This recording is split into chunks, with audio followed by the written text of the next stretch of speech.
আসসালামু আলাইকুম প্রিয় বন্ধুরা, আজকে আবারও চলে এসেছি আপনাদের মাঝে খুবই মজাদার একটা রেসিপি শেয়ার করতে।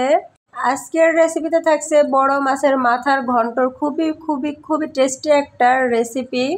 এই মাছটা একটু মোটামুটি বড় সাইজেরই মাছ ছিল, তবে বাজার থেকে কিনে আনার পরে মাছটাতে একটু গন্ধ লাগতেছিল, সেই জন্য মাছের মাথাটা কেউই খেতে রাজি হচ্ছিল না। এই জন্য মাছের মাথাটা ফ্রিজে রাখতে রাখতে বেশ অনেক দিন হয়ে গেছে। লাস্টে আমার হাজবেন্ড বলছিল ওই মাথা আর খাওয়া যাবে না, ওটা ফেলে দাও। কিন্তু আমরা ভাই গৃহিণী, আমরা সহজে কোনো জিনিস ফেলে দিতে পছন্দ করি না। তারপরে অনেক চিন্তা ভাবনা করে এই মাছের মাথাটা ঘন্ট বা ভুনা যেটাই বলেন না কেন এটা করার সিদ্ধান্ত নেই। আর এই আইডিয়াটা মাথায় আসতেই মাছের মাথাটা বের করে বরফ ছাড়িয়ে লবণ, হলুদ, লেবুর রস আর গোলমরিচের গুঁড়া দিয়ে মেখে রেস্টে রেখে দিলাম কিছুক্ষণ। এতে করে এই মাছের যে গন্ধ আছে সেটা কিছুটা হলেও কমে যাবে। তারপরে আমি এই মাছের মাথাটাকে খুব ভালোভাবে গরম তেলের মধ্যে ছেড়ে ভেজে নিলাম। যদি মাছটাতে বাজে কোনো গন্ধ না থাকতো তাহলে কিন্তু মাছের মাথাটা না ভেজেও ঘন্ট করা যাবে, কোনো সমস্যা নেই। মাছের মাথাটা ভেজে তুলে নিয়ে সেই কড়াইয়ের মধ্যে আরও কিছুটা তেল দিয়ে পেঁয়াজ কুচি দিয়ে ভালোভাবে ভেজে নিচ্ছি। তবে আবার একদম বেরেস্তার মতো লাল করে ভাজবো না। এই পর্যায়ে একটা আমি সাদা এলাচ দিয়ে দিলাম। এখন ভালোভাবে নাড়াচাড়া করে এখন বাটা মশলা দিয়ে দিচ্ছি। আর এই বাটা মশলার মধ্যে ছিল আদা, রসুন, জিরা, ধনিয়া, শুকনো মরিচ আর সেই সাথে কিন্তু লবণ আর হলুদটাও দিয়ে দিয়েছিলাম আর একসাথে ব্লেন্ড করে নিয়েছি।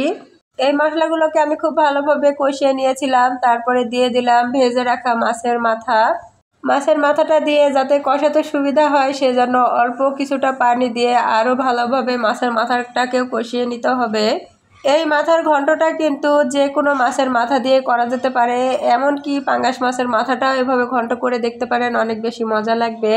যাদের বাসায় মাছের মাথা কেউ খেতে চায় না তারা কিন্তু এই মাথাগুলো জমিয়ে রেখে 2-3টা 4টা মাথায় একবারেও ঘন্ট করে নিতে পারেন। এখন হয়তো ভাবছেন একটা মাথায় কেউ খেতে চায় না, অতগুলো মাথা ঘন্ট করে আবার কি হবে। আরে আপুরা, এভাবে যদি মাছের মাথা 10টাও ঘন্ট করে রাখেন তাহলেও আপনার বাসার কেউ অবহেলা করবে না, একদম সোনা মুখ করে খেয়ে নিবে। এই গ্যারান্টি আমি আপনাদেরকে দিচ্ছি, কারণ এটা খেতে আসলে অনেক বেশি মজা ছিল। যারা খাসি কিংবা গরুর মগজ ভুনা খেতে পছন্দ করেন তাদের কাছে এই মাছের মাথার ঘন্টটা কোনো অংশে কম টেস্টি বলে মনে হবে না, এটা আমি গ্যারান্টি দিয়ে বলতে পারি। তো যাই হোক বন্ধুরা, মাছের মাথাটা ভালোভাবে কষানো হয়ে গেলে মাথাটাকে যতটা সম্ভব ভালোভাবে ভেঙে নিয়েছি এবং আরও একটু গরম পানি দিয়ে একদম তেল ছেড়ে না দেওয়া পর্যন্ত নাড়াচাড়া করে ভালোভাবে কষিয়ে নিয়েছি। এই রান্নাটা একদম কষানোর উপরে করতে হবে। আর পানিটা দেওয়ার সাথে সাথেই কিন্তু আমি অবশ্যই লবণটাও চেক করে নিয়েছিলাম, সেই সাথে কিন্তু গরম মশলার গুঁড়া ব্যবহার করেছিলাম, তবে জানি না কেন এই ক্লিপটা ভিডিওতে ওঠেনি। অবশ্যই খুবই সামান্য পরিমাণে গরম মশলার গুঁড়াটা দিতে হবে, তাহলেই কিন্তু এই মগজ ভুনার অরিজিনাল টেস্টটা আসবে।